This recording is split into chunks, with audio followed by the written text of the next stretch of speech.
जय श्री राम। महाराणा प्रताप राजपूताना के मेवाड़ क्षेत्र के सम्राट थे। वे अपने बहादुरी और निष्ठावंता से प्रसिद्ध थे। उनका जन्म 1540 ईस्वी में हुआ था। महाराणा प्रताप बचपन से ही धनुर्विद्या और स्वराज्य के लिए तैयार रहे थे। उन्होंने जवान होते ही अपने पिता से सेना का कमान संभाला था। इतिहास में महाराणा प्रताप का नाम जब लिया जाता है तो सबसे पहले उनकी संघर्ष की कहानी सुनाई जाती है। महाराणा प्रताप ने मुगल सम्राट अकबर से संघर्ष किया था। अकबर ने महाराणा प्रताप को सम्राट बनने के लिए बुलाया था, लेकिन महाराणा प्रताप ने स्वतंत्रता और अपनी संस्कृति के लिए लड़ाई जारी रखी। इस संघर्ष में उनकी सेना मुश्किल से लड़ती रही, लेकिन उन्होंने कभी अपने सपनों से हार नहीं मानी। महाराणा प्रताप अपनी जीवन के आखिरी दिनों में जंगलों में छुपे रहे थे। महाराणा प्रताप के जीवन में कई महत्वपूर्ण किस्से हैं, लेकिन उनके जीवन में एक ऐसा किस्सा है जो उनकी संघर्ष भरी जिंदगी का एक महत्वपूर्ण पहलू है। यह किस्सा है उनकी पत्नी रानी दुर्गावती के बारे में। रानी दुर्गावती को महाराणा प्रताप से विवाह करने का सुझाव दिया गया था।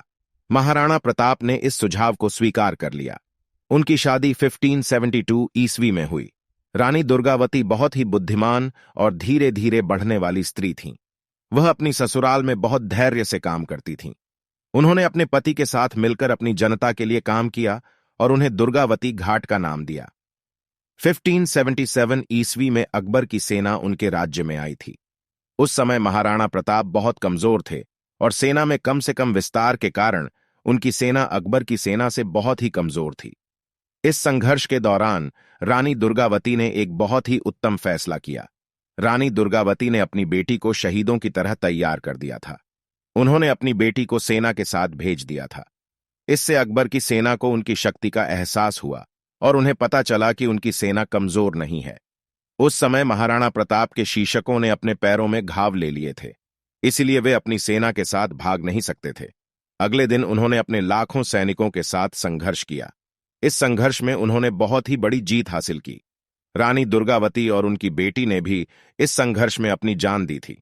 इस संघर्ष के बाद महाराणा प्रताप ने उनके बलिदान को सलाम किया था। इस संघर्ष में रानी दुर्गावती और उनकी बेटी दोनों की शहादत बहुत ही बड़ी शौर्य गाथा है। महाराणा प्रताप ने अपने जीवन के दौरान कई लड़ाइयों में भाग लिया था। उनमें से सबसे अहम लड़ाई उनकी तीसरी बात की लड़ाई थी, जिसमें वे मुगल सेना के सामने लड़े थे। इस लड़ाई में महाराणा प्रताप की सेना काफी कमजोर थी, जबकि मुगल सेना बहुत ताकतवर थी। इसके बावजूद महाराणा प्रताप ने नहीं हार मानी और अपने सपनों और महान लक्ष्य के लिए लड़ते रहे।